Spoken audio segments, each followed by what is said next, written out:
During this last year, many of our Dharma talks have been focusing on practice. And did you know that in Won Buddhism, there are 11 identified forms to practice? And so this morning, I'd like to share my experience with one of them. But let me give you some background first. About 7 years ago, a handful of us were at the International Stay Program at Won Buddhism in Yongsan, the birthplace of Won Buddhism. And we stayed with the seminary students there and lived with them, and the teachers taught us in our own classes. And some people, when I say that, imagine some sort of misty background with chimes ringing and whispering voices. And it was lovely, but it was also one of the most feet on the ground practical months of my entire life. And one thing the teachers kept saying over and over, don't have a theoretical practice. Don't fall into a theoretical practice. What's theoretical practice? What they meant was, don't set a really great aspiration for yourself and then sort of blissfully think that, oh, I had a good intention, I'm a nice person, and things must be going well. Instead, they said, if you want to do mind practice, you need to think like a scientist. You need data. And this data-driven approach goes back to the very beginnings of Won Buddhism. And so to gather data about ourselves, one way to do that is through something we call a mindfulness checklist and mindfulness training. And so in our scriptures, this comes under the category of the Dharma of keeping a daily diary. And our founding teacher explained it this way.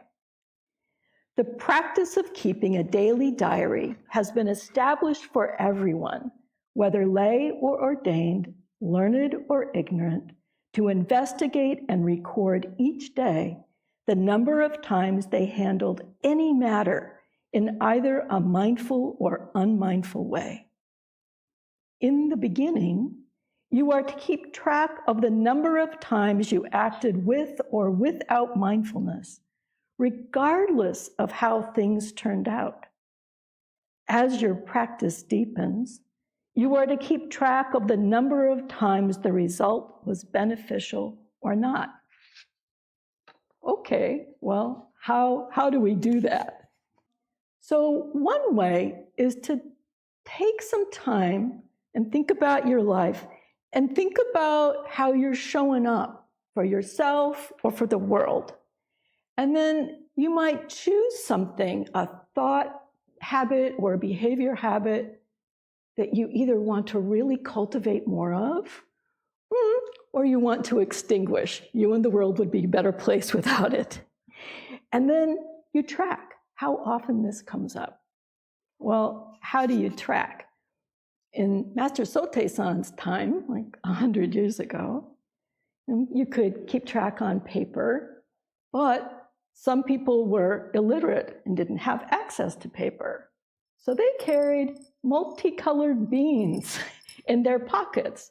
And if they did mindfulness the way they intended, it would be one color bean. If there was unmindfulness, it would be a different color bean. And at the end of the day, you count your beans. You can still do that version. There's an analog older version, a step up from beans, where you can take a little clicker and go up for mindfulness or unmindfulness, or in modern times, you can use an app or a widget and track throughout the day. So, okay, now you've got this data. What do you do with all that observation? Well, we create a mindfulness tracking sheet. What's that look like? Well, at my house, it looks like an Excel spreadsheet, but you can do it on paper as well. And on the horizontal line, it'll have the days of the week or the month, however long you're doing it. And on the vertical axis, it'll have how many times you are mindful or unmindful in your chosen activity. Now, in case when I said the word spreadsheet, y'all started groaning internally, I have to tell you that I used to do that too. And in fact, I used to hear about this practice and push it away because for me, it sounded like this self-help busyness activity that I didn't really have time for. And besides, I'm a practical person. I don't see myself through rose-colored glasses. I know what I'm doing, so I don't really need this. But when I was in Yongsan, this was one of the practices these teachers were taking time to teach us and encourage us to do. So when I returned to North Carolina, I really felt kind of this grudging obligation to do it. And so I thought, okay, I'm going to choose something that's pretty easy, and then I'll be done with it pretty quick, and then I can say I've done it and I'll feel okay. And so what I chose was being 5 minutes early, because how hard could that be? I had noticed I'd been coming in closer to meeting times or Dharma service, or a little late. I thought, okay, this is not good. This is not helpful to the people around me. It's not creating a calm atmosphere. Okay. So I began. And what turned out was a lot of very ego-driven rabbit holes that I fell into.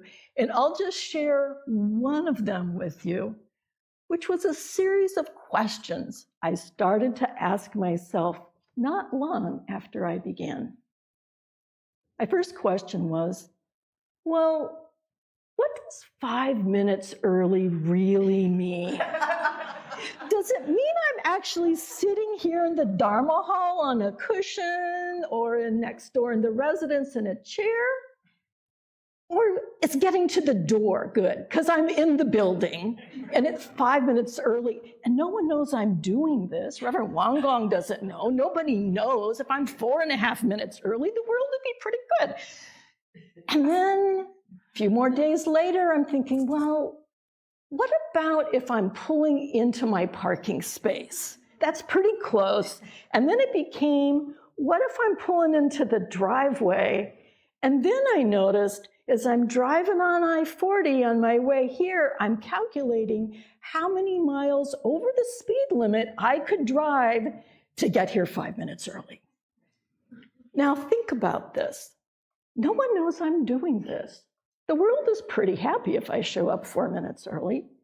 I'm not showing this to anything. The only conversation here is me and my ego, and now I'm calculating if I can drive unsafely on I-40 so that I can make my little check marks on my little sheet that no one else is going to see look good. And I realize, oh my gosh, this is a really powerful practice. This is this mirror of my very tortured ego that I didn't even know existed. And so I found this really insightful. It told me about myself. It told me about how my actions impact others around me in a very clear way. And so I highly recommend it. Now that we've told you about this and we've gone through it, I thought, let's do a sample together using Legos. So we're going to create a spreadsheet with Legos. And the way it's going to work is we're going to use little gold ones, like gold stars, like, yay, good job. And we're going to use red ones, like, don't do that, okay?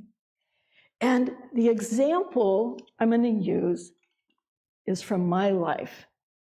So my beloved spouse and I have known each other for 45 years. And you might imagine that over that time, my responses to my spouse sometimes are a little more curt, a little more short, eye rolling may be involved. And this is not helping my spouse feel loved and cared for. And I truly love my beloved spouse.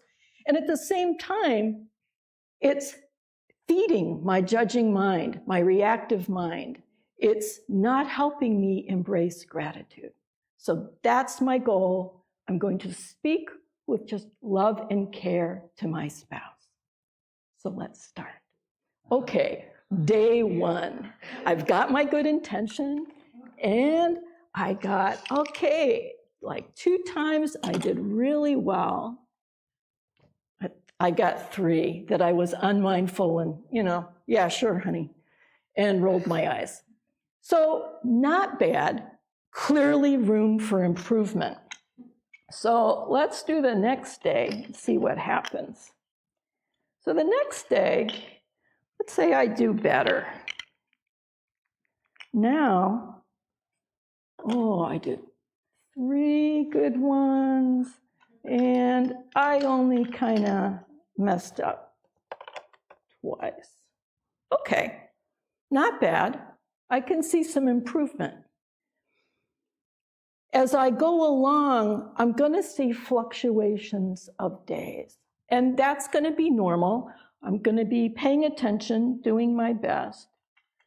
But what if I come up with a day like this and a day like this? Okay, so does this mean I become like this horrible, nasty person? Did I have a horrible day? Maybe. Or it could be that I've just become more observant. And in fact, this day is really what my beloved spouse experiences more than this day, right? But I've had some practice, and so I'm now a little more observant. Okay, that's fine. So what if we're tooling along, and then there's a day that looks like this blank space in here? Nothing. I got nothing. Was it because I got lazy? Was it because I didn't care? Or maybe my spouse went on a fishing trip that day. Or maybe we were just ships passing in the night. It was just a neutral day. The question is not what is on here, but using this as a tool to ask myself, what does this mean? What's going on? Inquiry is really an important part of our practice, and that's a way to do this. Now, what I'm hoping I'll see over time are a lot more days that look like this.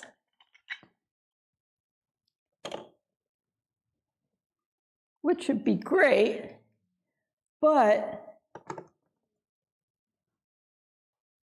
the question then becomes, once I've started, how do I know when to stop?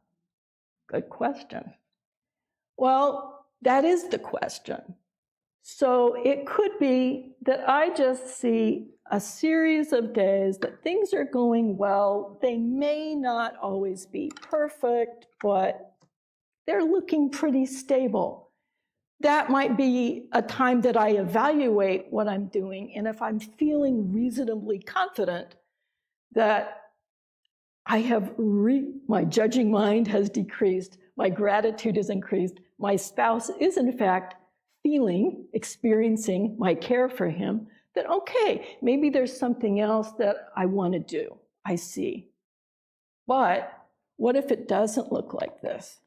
What if instead it's just this sea of red? That's just like, not great, right? Well, does that mean I just started out with a good intention and now I've just become a miserable human being to live with? Maybe. But it also could mean that maybe what I chose wasn't really appropriate, wasn't going to work well. So if my initial goal had been every time my beloved spouse opens his mouth, that I will drop what I'm doing and stand in front of him and gaze admiringly into his face, this isn't realistic. It's not helpful. So use whatever the results are to just keep asking yourself those questions. So here's a final thought. All of this mindfulness tracking is a very human endeavor focused on a very human life. And perhaps that's the point. By using the rare gift of our human life as material for practice, we create a powerful mirror that perfectly reflects our mind-boggling ego and gives us the tools to liberate it. Thank you.